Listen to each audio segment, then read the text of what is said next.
Olá, está no ar o Salto para o Futuro, um programa da TV Escola, canal da Secretaria de Educação à Distância do Ministério da Educação. Televisão, jornais impressos, revistas, internet, celulares. Hoje o mundo chega até nós em apenas um clique, um fenômeno considerado por alguns pesquisadores como estresse informacional. Mas se por um lado há excesso de informações, por outro, há também uma falta, sobretudo no que diz respeito à diversidade de textos. No programa de hoje, vamos debater as relações entre informação e conhecimento e ainda o papel da escola na transformação de informação em conhecimento. São nossos convidados o coordenador do Núcleo de Comunicação e Educação da Universidade de São Paulo, Ismar de Oliveira Soares. A pesquisadora do Instituto de Formação e Comunicação Científica e Tecnológica em Saúde, da Fiocruz, Regina Marteleto. E a pesquisadora do Colaboratório de Infoeducação, da Escola de Comunicações e Artes da Universidade de São Paulo, Amanda Leal de Oliveira. No mundo atual, a velocidade dos acontecimentos exige que estejamos constantemente atualizados. Mas até que ponto as informações que nos chegam das mais variadas fontes realmente se transformam em conhecimento?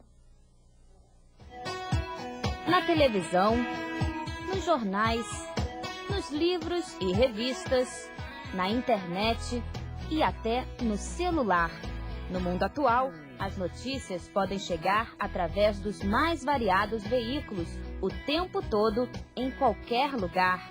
São sempre tantas informações que nem conseguimos ter tempo para refletir. Não, nem metade. O trabalho às vezes rouba muito tempo. Precisa ainda encontrar também o tempo para aproveitar a informação. Essa realmente é uma questão que a gente pode dizer que atravessou o século XX, né? A ideia de que quem vive na metrópole vive exposto a uma espécie de bombardeio de estímulos. E esses estímulos podem ser tanto estímulos negativos ou positivos, mas há uma espécie de um excesso. As inovações tecnológicas aumentaram ainda mais a rapidez e o fluxo de informações que circulam na sociedade. E isso fez com que o processo se tornasse ainda mais complexo.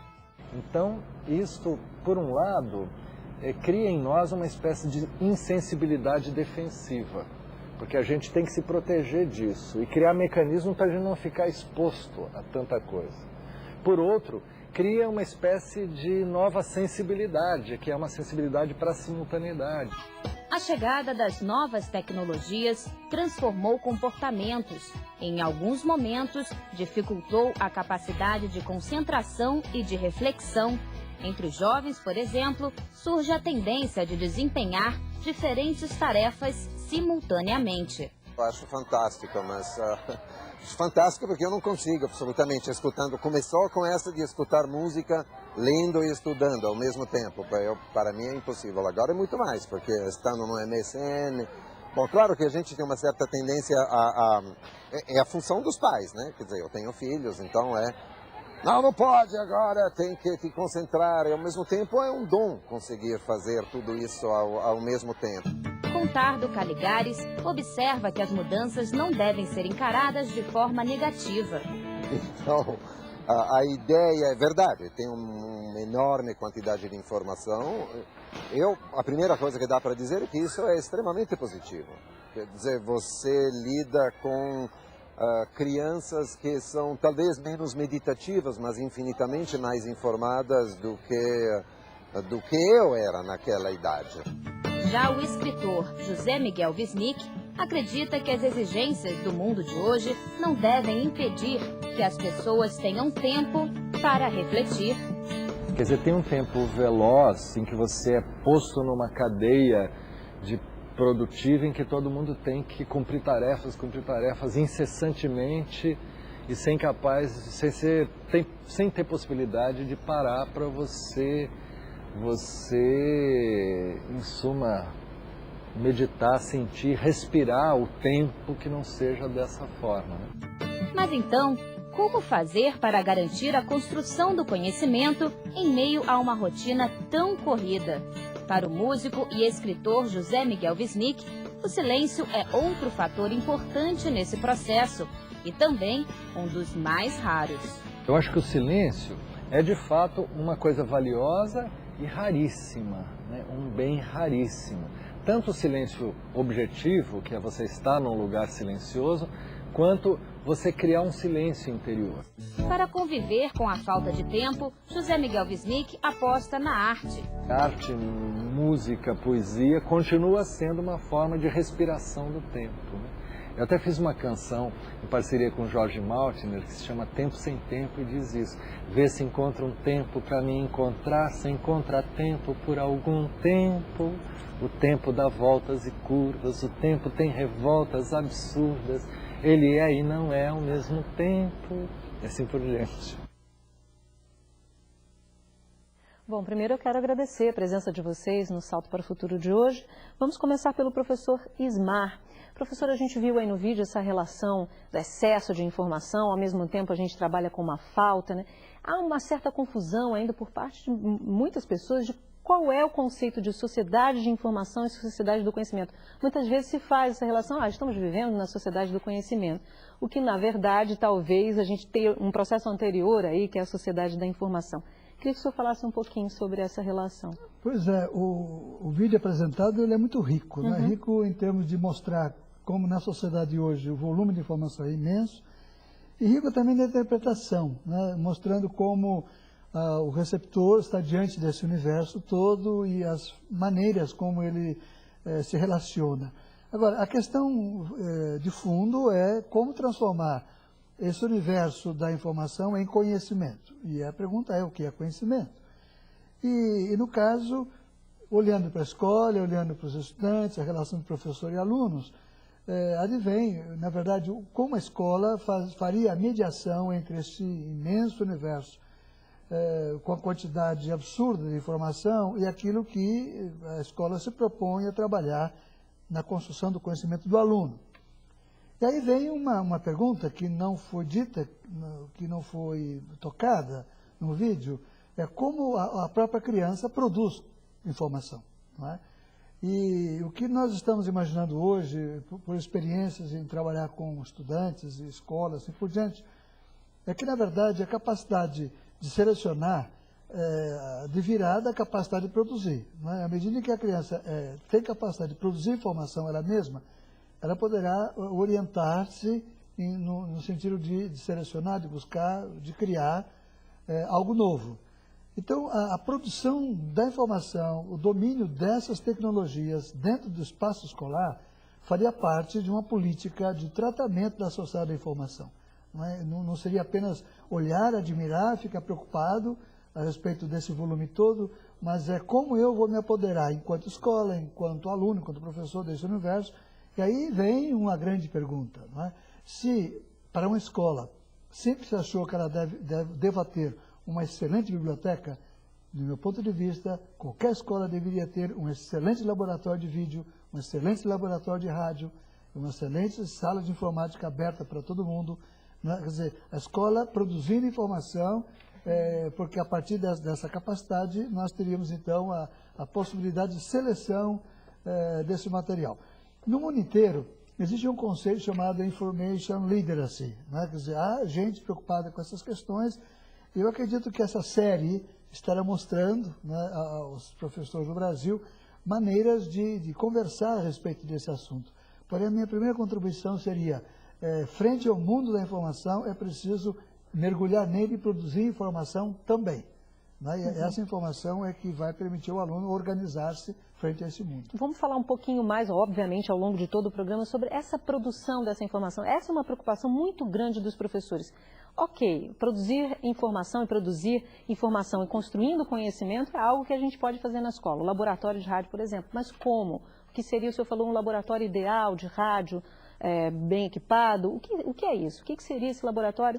Mas a gente vai falar isso ao longo do programa, porque eu quero passar para a nossa segunda convidada, que é a Regina Marteleto.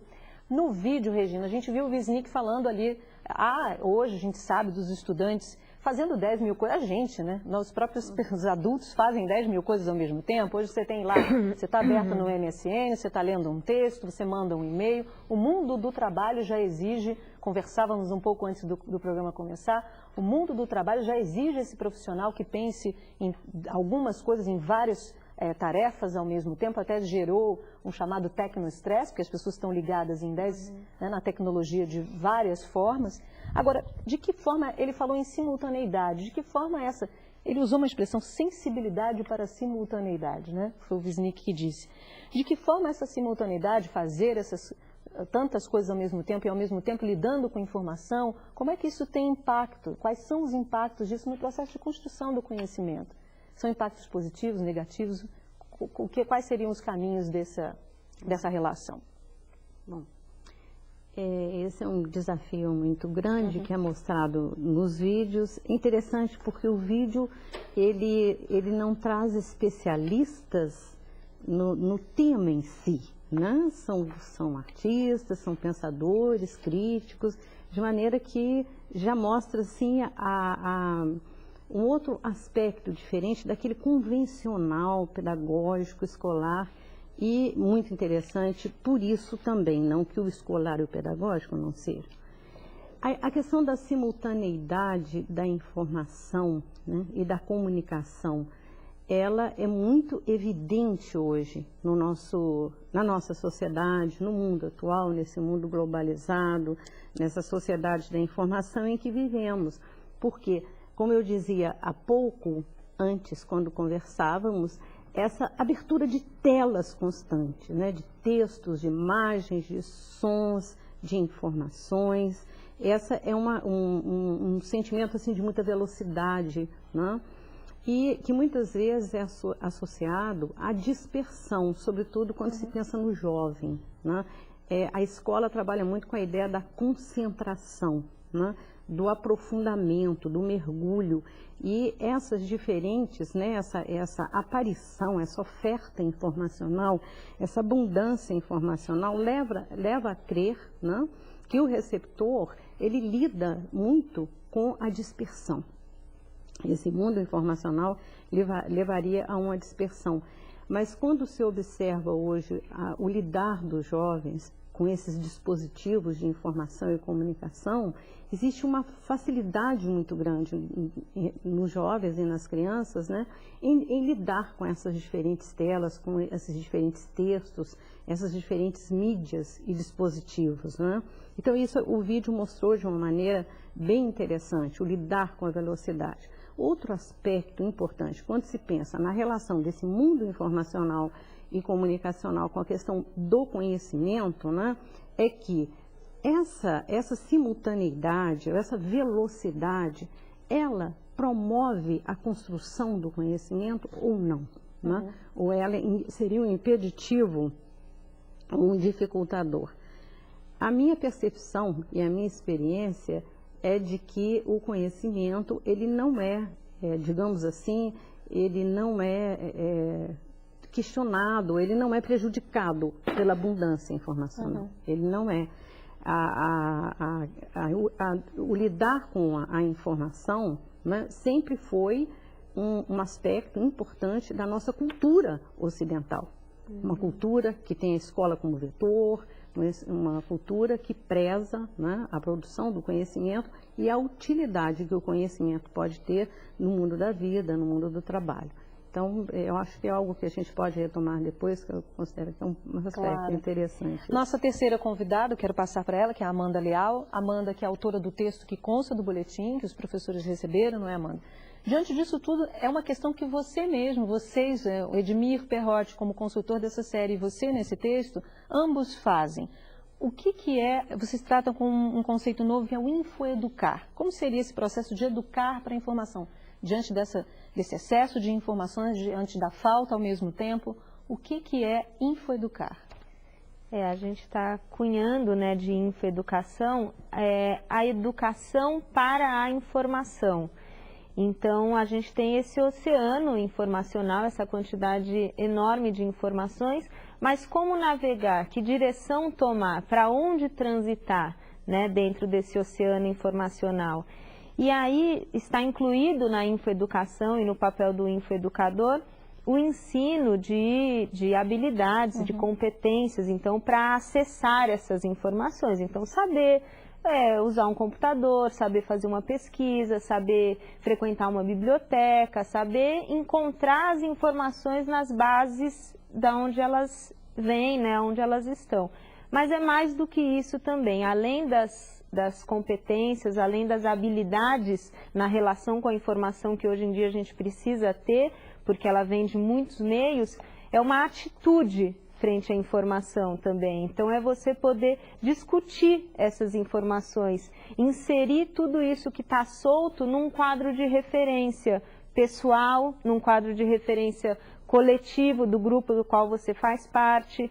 Então é o desenvolvimento mesmo de habilidades, de competências e atitudes frente à informação, que eu acho que hoje em dia nessa sociedade da informação torna-se cada vez mais necessário, porque como a gente está discutindo aqui, vai discutir ao longo da semana, esse oceano informacional não significa produção de conhecimento. Você pode ter muito excesso, justamente como a gente vem conversando, ou você pode estar formando consumidores de informação. Então a gente vai e acessa as informações que já estão prontas, tudo bem, e aí na linha do que o professor estava falando, e os nossos conteúdos, e a produção de conteúdo, e a construção, que aí eu acho que já tem a ver com o conhecimento, né? Transformar algo que vem pronto em construção.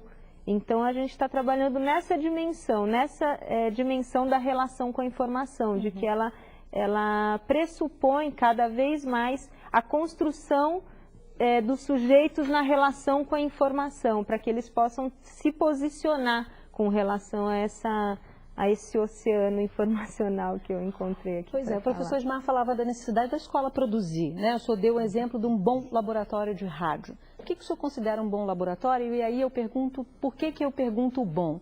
Porque a gente já conhece algumas experiências no Brasil, de algumas escolas que fazem bons trabalhos com rádio e outras talvez nem tanto, que talvez transforme aquele espaço em mais um espaço pedagógico, vamos dizer ali que ela vai transformar a sala de aula naquela rádio, né? Ela vai levar de alguma forma a sala de aula para aquela rádio e aí você de alguma forma impede que o aluno vivencie esse mundo de produção, de informação e conhecimento naquele ambiente. O que o senhor considera como um bom laboratório dentro de uma escola? Olha, para responder isso, estou me lembrando de um encontro que houve aqui no Rio de Janeiro, em abril de 2004, foi o Summit Media for Children, uma reunião de especialistas do mundo inteiro, 2 mil especialistas, e a presença nesse grupo de 150 adolescentes. No final, essas crianças vieram para cá, esses adolescentes, para fazer laboratórios.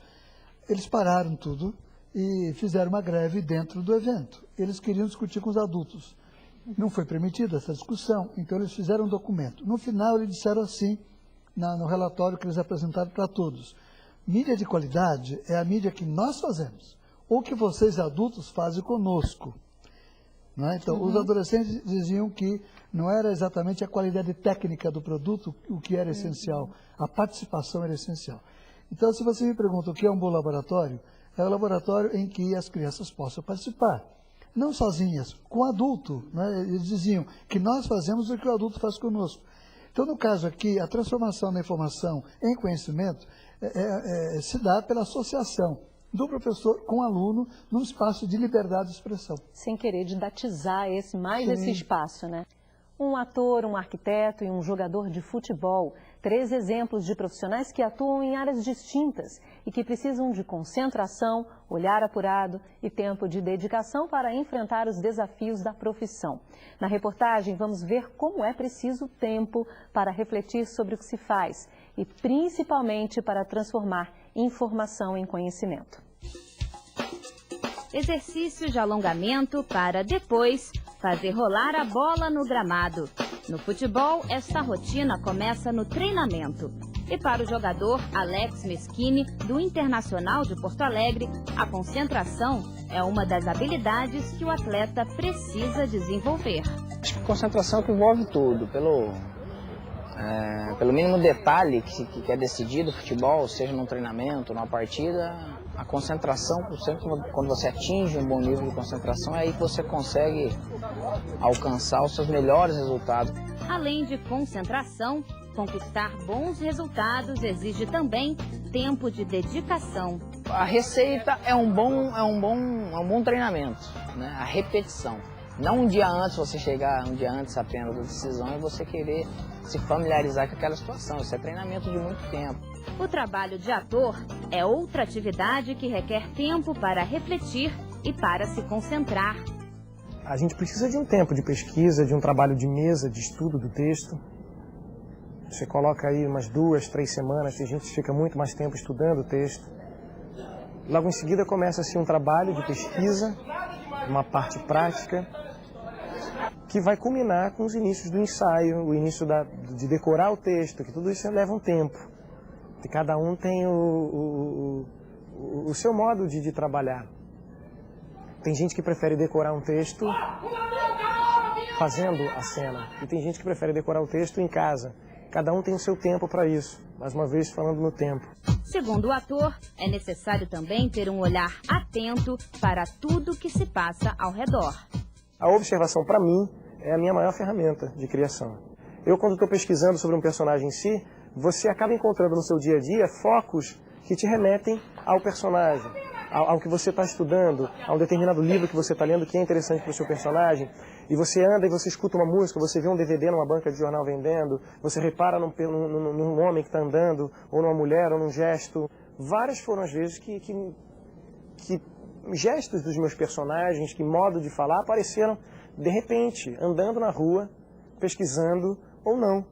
As coisas aconteciam simplesmente quando tinham que acontecer, no tempo delas. Na arquitetura, a observação apurada também faz parte do processo de criação. O nosso trabalho, ele tem uma permanente formação no olhar, né? Claro que o olhar, ele precisa ser colocado em xeque com o conhecimento, porque apenas olhar pode trazer ilusões falsas, né? Então, o olhar é uma porta de entrada, mas que deve ser checada de fato com o conhecimento. E o conhecimento, ele é em certo sentido, uma recuperação de toda a história da disciplina, onde entram também outras formas de outros olhares que foram feitos no passado, né? Para o arquiteto Pablo Bennett, em qualquer projeto, tempo e distanciamento são elementos que podem colaborar nos processos criativos. É importante se dar o tempo de olhar para aquilo e dizer, olha, isto pode ser diferente, né? Quando você está muito colado com um objeto, quando você está muito fazendo parte do seu cotidiano, a capacidade de estranhar esse objeto, estranhar no sentido de desconfiar da solução que você mesmo tomou, é muito mais difícil, né? Então o tempo é essencial nesse sentido.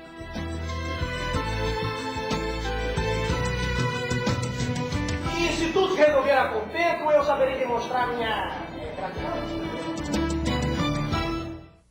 Amanda, a gente viu aí nesse vídeo 3 profissionais, áreas diferentes, falando da necessidade desse tempo de refletir mesmo. É um tempo mais lento para se construir o conhecimento?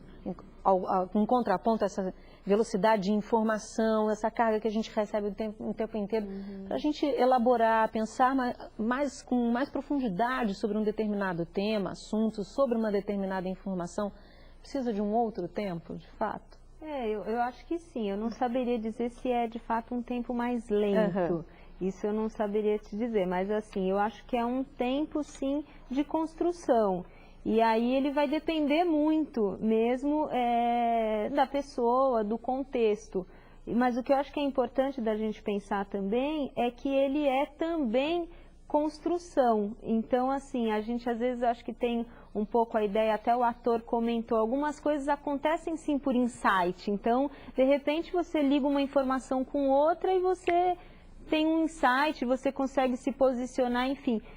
Com algumas pessoas acontece isso e tal, mas eu acho que a gente tem também uma série de experiências que a gente pode propor nesse sentido, e aí entra, eu acho que sim, o papel do educador, o papel do professor, para que isso possa ir acontecendo com as pessoas, para que as crianças, enfim, os jovens, os adultos, possam experimentar essa relação com a informação e esse processo de construção do conhecimento. ele não é só etéreo, assim, ele não é só, ele é de fato um processo, ele é uma construção. E quanto mais a gente puder ter experiências que provoquem esse tipo de coisa, então, momentos de discussão, momentos de pesquisa, de fato, em que o próprio processo de pesquisar, ele é o resultado em si, mais do que o que você vai de fato encontrar como resposta certa ou errada. Às vezes encontrar uma resposta errada, ela causa mais aprendizado e construção de conhecimento do que você de cara colocar lá num site de busca e vir aquela lista e receber aquela lista de informações de fato corretas, entre aspas. Então, eu acho que esse tempo é interessante porque ele é um tempo que é produzido, é construído a partir de experiências que são individuais, mas são coletivas, são sociais, são compartilhadas. Bárbara, se você permite, claro. Nos últimos exames de Enem para o Brasil, se descobriu o seguinte: as melhores escolas do Brasil, as que mais se destacam, são justamente as escolas que abrem espaço para que os alunos tenham acesso a esse mundo de informação. Né? E permite que na própria escola isso seja trabalhado.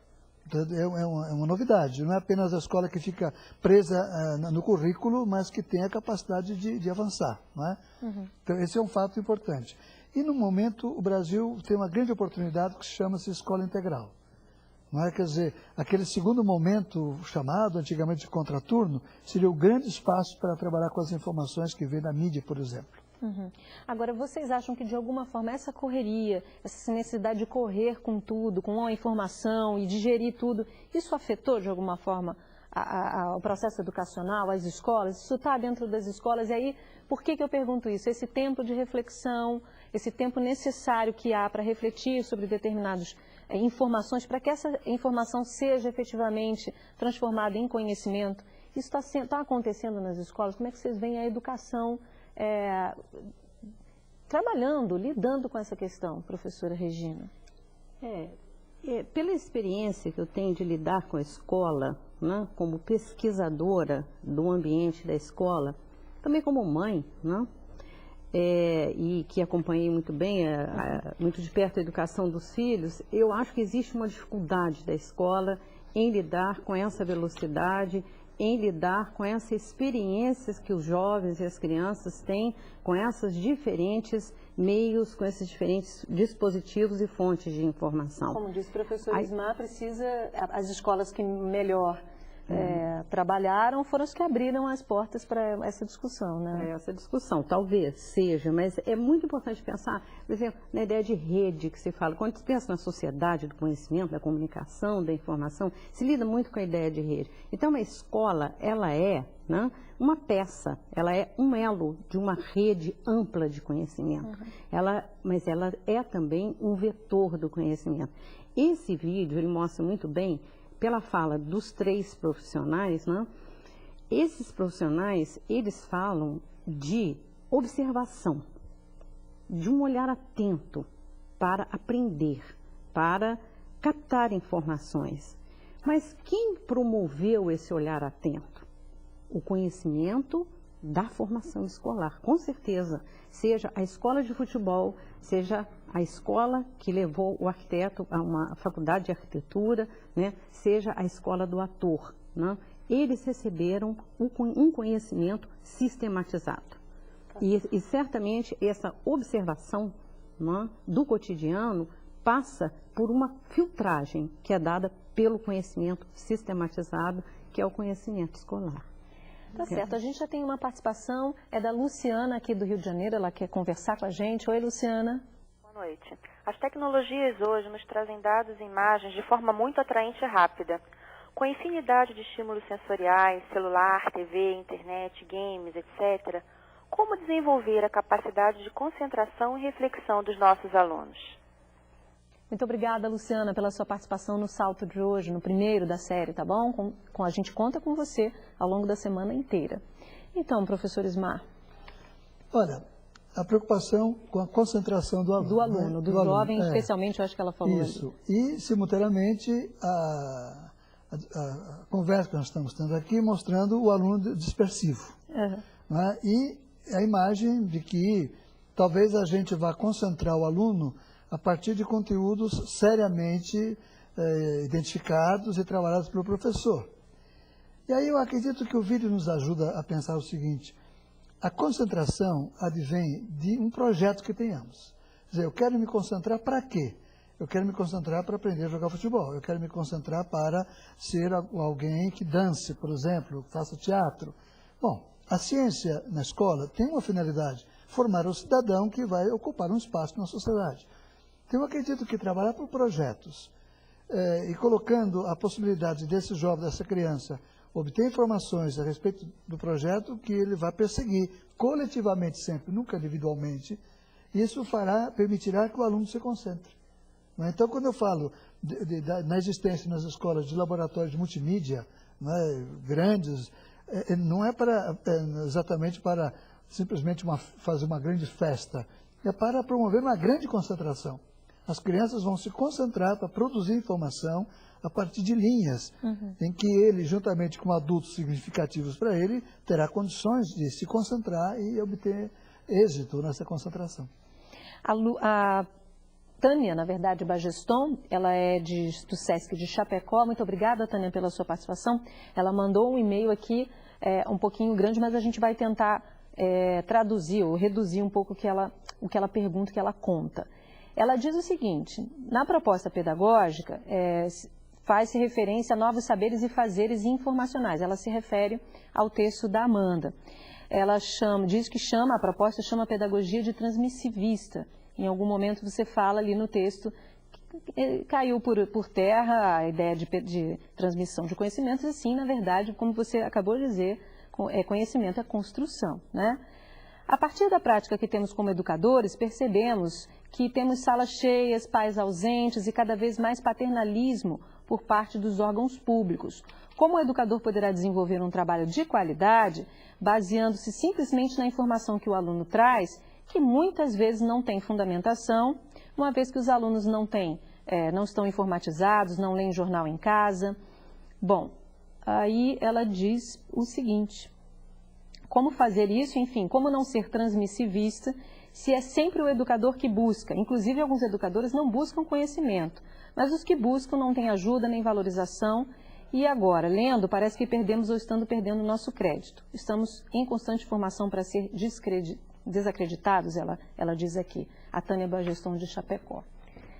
Quando eu escrevi a questão da transmissão do conhecimento, do ensino transmissivista, também porque durante muito tempo se acreditou que de fato você controlava esse processo, né? Então era quase como se fosse uma coisa hidráulica, assim. Então o professor passava daqui e isso passava por ali e você tinha certeza que isso estava chegando naquele aluno daquela determinada forma. Então, hoje, a crítica, né, e a discussão que eu acho que tem em torno do transmissivismo é mais nesse sentido. A gente está percebendo, discutindo e reconhecendo o quanto esse processo não se dá assim dessa forma tão exata, tão precisa, tão controlada como a gente... como se durante um tempo se defendeu e se acreditou.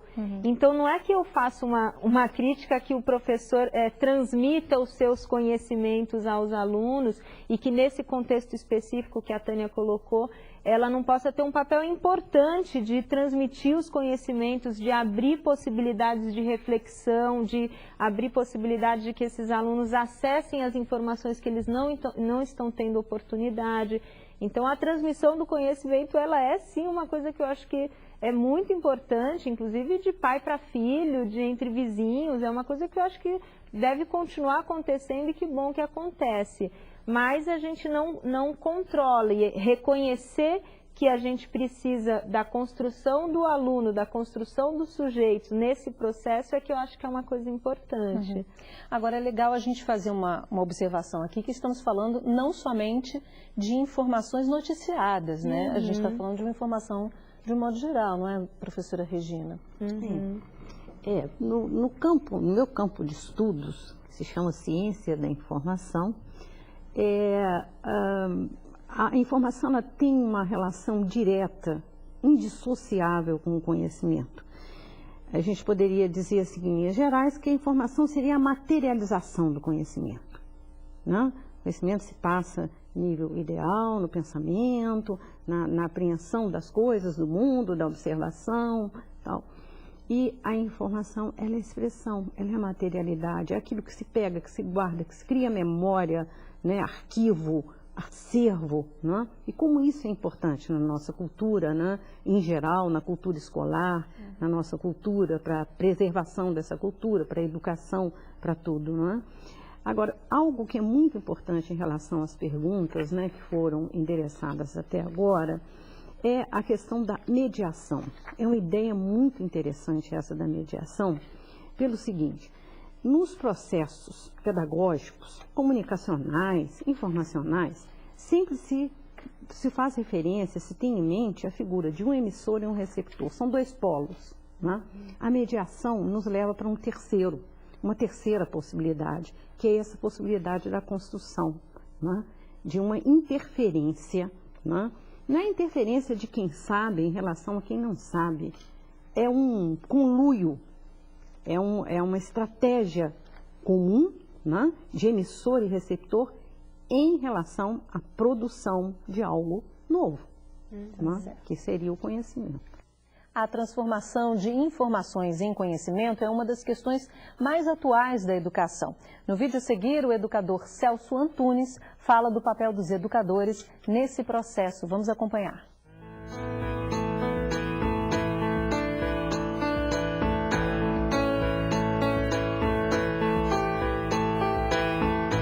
A informação é um dado, é uma citação. Ela está solta no contexto de uma ideia. Quando esta notícia se incorporar ao cotidiano do aluno, quando o aluno, com aquela notícia, aprender coisas que o ajudará a aprender outras coisas, quando aquilo deixar de ter aquela ideia, de ser aquela ideia isolada e perdida no espaço, para se incorporar às suas ações, e quando ele se transformou por força daquela informação, a informação transformou-se em conhecimento. Se eu, de uma maneira categórica, informo, vai cair na prova. Cabral descobriu o Brasil, eu estou transmitindo uma informação. Este aluno provavelmente a reterá, mas a reterá de uma maneira mecânica.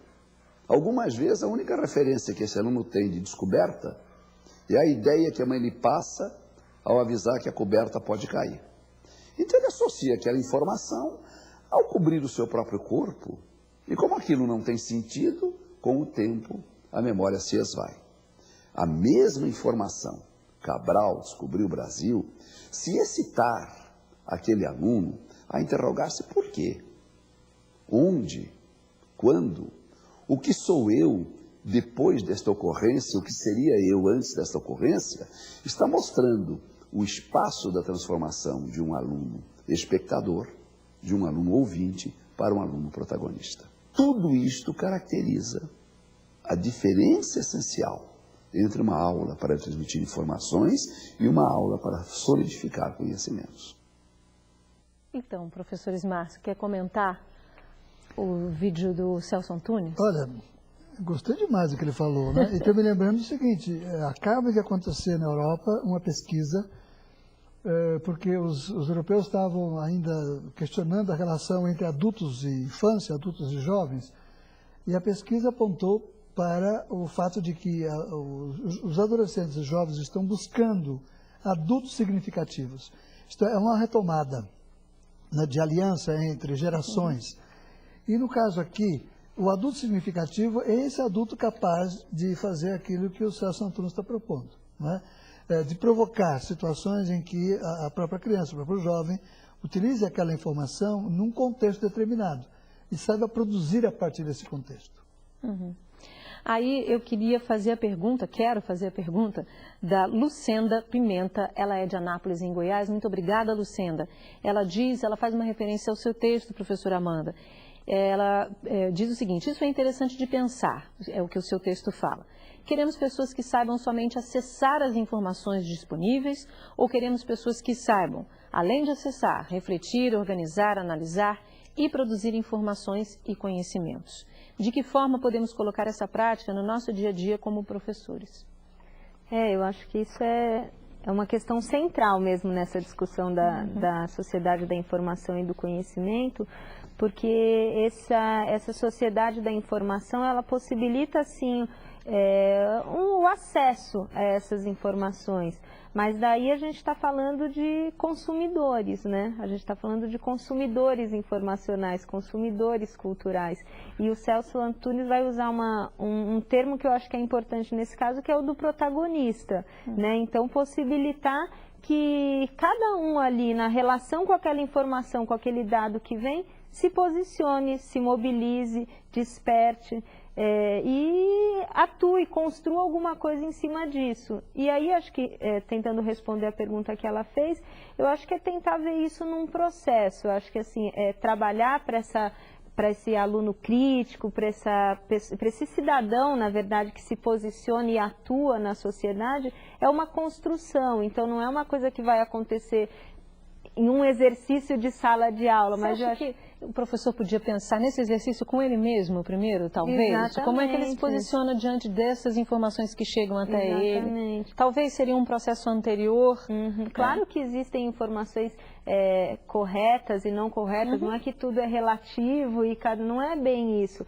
Mas é a possibilidade de discussão, de construção de conhecimento, de argumentação de um lado e de outro. Tudo isso eu acho que você vai inserindo, como o professor Celso Antunes também falou, inserindo o que está solto num quadro de referência. E se hoje a professora não ficou tão satisfeita, porque os alunos ficaram ainda muito aquém, eles ainda estão achando que quem descobriu o Brasil não foi Cabral, enfim, ainda estão num processo ali, tudo bem, isso é um processo, vamos ver amanhã como é que vai se dar, e quando chegar uma outra informação nova, porque a informação é importante também, não é que o conhecimento é tudo de bom e a informação, não, a informação ela vai alimentar o conhecimento vai gerar novas informações. Então, eu acho que encarar isso como um processo mesmo.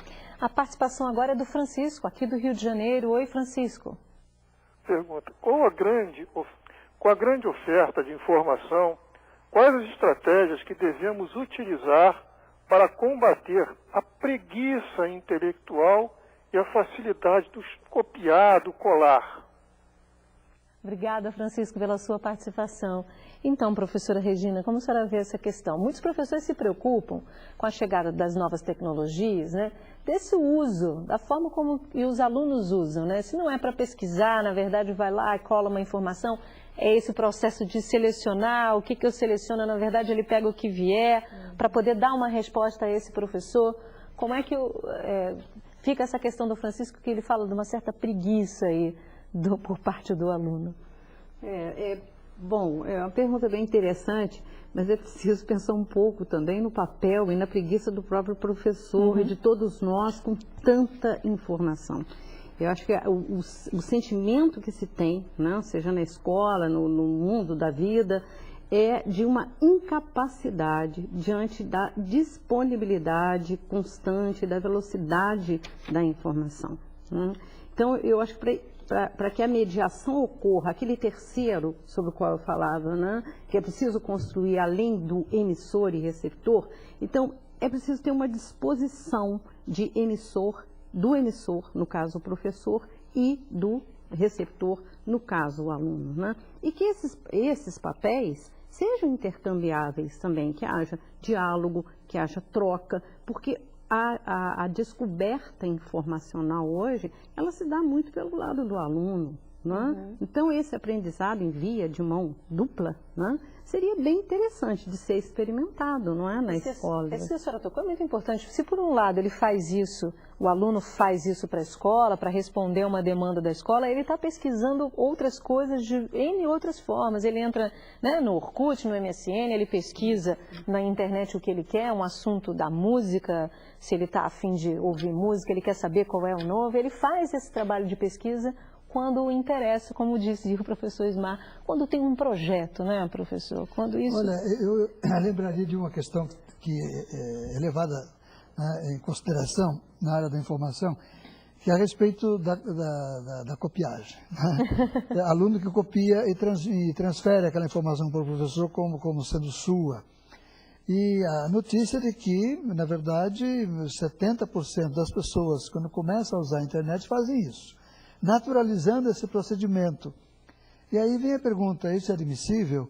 É interessante que se aceite isso, ou isso deveria ser já passar por um crivo de discussão de natureza ética, a respeito da autoria, direitos de autoria, assim por diante. Mas é uma questão interessante porque, mesmo em algumas teses na própria universidade, a gente vê e observa isso, né? Projetos voltados para a alfabetização digital entre alunos e professores, que os próprios professores têm esse vício, né, de copiar, colar, como se fosse seu, né? E aí vem uma questão importante a respeito da ética nos procedimentos e a respeito do respeito para com a produção alheia, né? E de como trabalhar essa facilidade que a tecnologia nos dá. Uhum. Aí, claro. Só para completar uma outra coisa que eu fiquei pensando com relação à pergunta do Francisco, é que também, assim, a gente quando fala de informação e de pesquisa, a gente já associa muito a questão do computador e da internet, de buscar isso dessa forma rápida, ágil, e aí que gera até essa preguiça que ele falou. Mas eu acho que a gente tem outras fontes de informação também, e de pesquisa e de busca, que podem trabalhar junto com essa pesquisa da internet e que aí talvez não mobilizem esse lado tão fácil e prático que a internet tem, né? Que é, por exemplo, a pesquisa em livros, a pesquisa com entrevistas com familiares, com vizinhos. São outras fontes de informação também que vão gerar um tipo de participação do aluno, da pessoa, e que pode trabalhar nesse sentido de não ficar só um tipo de pesquisa, só um tipo de informação. As informações, elas podem vir de fontes diferentes e podem conversar e se relacionar e serem debatidas. E o que é curioso, né, Amanda, se a gente for pela linha de vamos discutir a questão ética, ele como produtor, se ele fizer uma pesquisa e vir em algum outro momento que a sua pesquisa foi copiada e colada, ele vai ter né, esse processo, essa construção desse conhecimento vai se dar do que é ético, do que é antiético, né? Se isso for uma discussão da escola, tentar promover essa ideia, você como produtor vai lá, entrevista e depois você se dá conta de que seu material foi copiado, você já vai passar por esse processo de construção desse conhecimento na prática, né?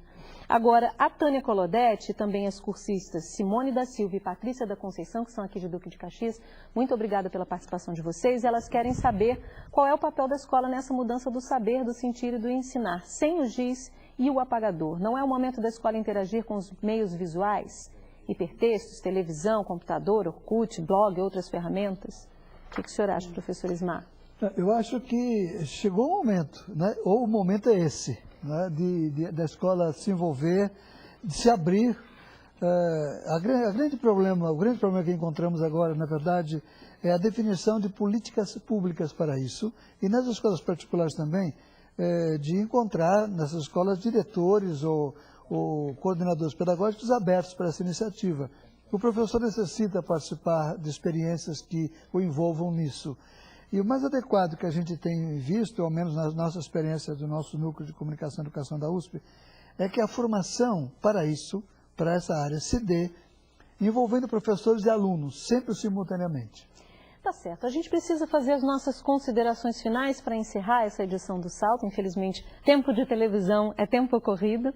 Eu gostaria de ouvir de vocês, eu e os cursistas que assistem o Salto para o Futuro de hoje, as considerações finais. Então, o que vocês querem destacar desse encontro de hoje? Professora Regina, por favor. Bom, em relação à escola em si, eu voltaria à ideia da rede, né? Que a escola ela é uma peça, ela é um elo dentro de uma ampla rede de conhecimento. Então, isso, se sempre foi assim, hoje, isso é muito mais evidente, né, para quem está na escola ou fora dela. Né? Então, essa é a integração da escola, esse comportamento, né, relacional, né, compartilhado da escola com outros espaços de educação, com outros espaços de informação e de comunicação, eu acho que hoje é um fator muito, muito, muito importante, essa abertura, esse funcionamento, né, em rede, né, com os diferentes espaços. Vou citar exemplo, com as diferentes mídias, com a televisão, com o rádio, as diferentes experiências que podem ser feitas, as diferentes parcerias fora, dos muros da escola, né? Com as bibliotecas, com os arquivos, com os museus, com os diferentes espaços onde a informação é produzida e circula. Muito obrigada, professora Regina. Amanda, suas considerações finais. Eu fico pensando que a gente vive hoje essa chamada sociedade da informação, então essa é uma realidade. E a gente pode ficar lutando contra ela para sempre, mas eu não acredito que ela por si só seja ruim ou boa, só traga coisas ruins ou só traga coisas boas. Eu acho que ela tem ganhos muito grandes para a gente, para todos nós e para as futuras gerações, e algumas perdas também, mas eu encaro assim todos os processos. Então eu acho que ele por si só é um quadro que está dado. Agora, como vamos nos inserir, como vamos atuar nesse quadro de uma sociedade da informação é que eu acho que é uma questão importante. E aí eu ressalto aquela ideia que a gente discutiu aqui, que você pode entrar como um consumidor ou você pode entrar como um protagonista. Obrigada, Amanda. Professor Ismar. Olha, eu acho que a revolução da sociedade da informação chegou e a escola precisa mergulhar nessa nova era. Um mergulho com coragem e com profundidade, na expectativa de cada professor de cada escola conseguir, no mínimo, 8 medalhas de ouro nesse mergulho. E eu acho que chegou o momento de cada escola brasileira ter um laboratório de multimeios, né? Fala-se um computador por aluno. O meu propósito é que tenhamos um laboratório de multimeios por escola, para facilitar esse mergulho. Uhum. E aí, esse laboratório de multimeios, como seria ele, o laboratório? O que poderia se desenvolver nesse laboratório? Projetos em que as crianças e professores conjuntamente recebessem e produzissem informação. Muito obrigada, professor Ismar. Bem, termina aqui o Salto para o Futuro de hoje, o primeiro da série A Aventura de Conhecer. Participaram do programa Ismar de Oliveira Soares, coordenador do Núcleo de Comunicação e Educação da Universidade de São Paulo. Regina Marteleto, pesquisadora do Instituto de Formação e Comunicação Científica e Tecnológica em Saúde, da Fiocruz. E Amanda Leal de Oliveira, pesquisadora do Colaboratório de Infoeducação da Escola de Comunicações e Artes da Universidade de São Paulo. Obrigada pela presença de vocês e a todos que nos ajudaram a fazer o Salto para o Futuro de hoje. Quer saber mais sobre o tema do programa de hoje? Então vá ao nosso site. Lá você pode expressar suas opiniões, trocar experiências, além de ter acesso aos textos das séries, a entrevistas com educadores e aos temas das próximas edições do Salto. Anote o endereço www.tvbrasil.org.br/salto. No programa de amanhã, vamos falar sobre tempo da informação e tempo do conhecimento. Até lá!